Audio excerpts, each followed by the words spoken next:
Fahaly-miarabantsika tsirairay avy-indray tratry ty alatsinainy maraina fa 8 volana aprily ity misaotra an'Andriamanitra isika fa mbola nomeny an'izao herinandro vaovao indray izao ahafahantsika mandray ny fahasoavany ary koa ahafahantsika ihany koa mampiseho ny fitiavany amin'ireo mpiara-belona amintsika tsirairay avy.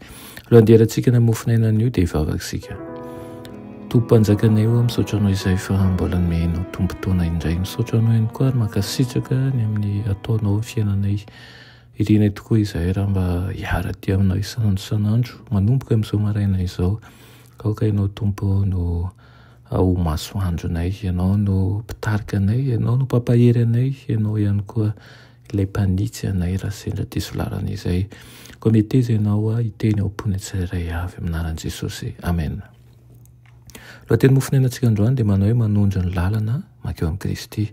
Raina Petera voalohany toko voalohany diny 2 ka hatramin'ny 5 manao hoe mifankatiava fatratra amin'ny fo, fa nofo rehetra dia tahaka ny ahitra, ary izay mety ho voninahiny dia tahaka ny vonin'ny ahitra. Malazo ny ahitra ka mihintsana ny voniny, fa ny tenin'ny Tompo maharitra mandrakizay. Amen. Manome antsika fahalalana momba ny drafi-pamonjena lehibe ny Baiboly Masina ary manoro antsika ny fomba ahazahoan'ny tsirairay fiainana mandrakizay.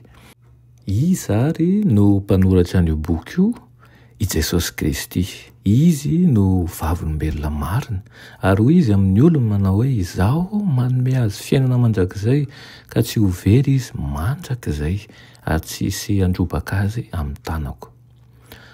Natao ampiseho antsika ny lalana mankany amin'ny Kristy ny Baiboly, ary ao amin'ny Kristy no miseho ny fiainana mandrakizay.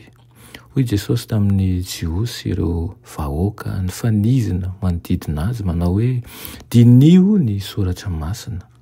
Nanana ny teny eo amin'ny testameta taloha ny Jiosy saingy nafangarony tamin'ny hevitr'olombelona izany ka nanjary nanjavozavo ny fahamarinany ary voaafina ny sitrapon'Andriamanitra ho an'ny olombelona.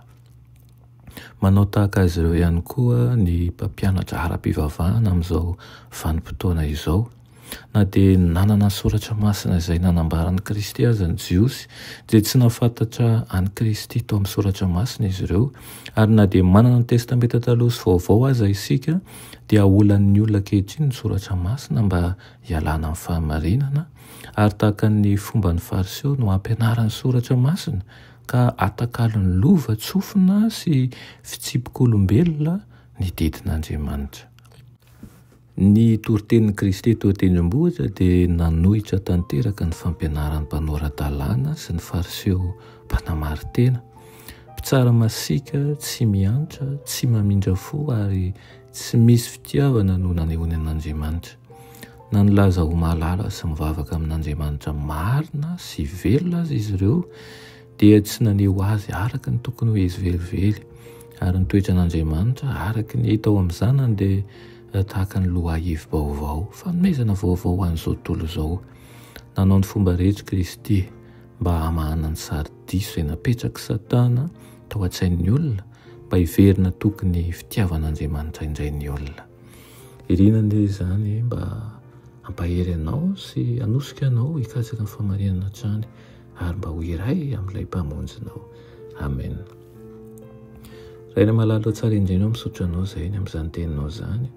Ampianaro izahay ho mpanompo tsara mpakatoa ary tsy hanao fampianarana tahaka an'ireo fariseo fa hitory ny fitiavanao ampahendrena izay ao anaty fanaitretena feno aminaran'i Jesosy. Amen.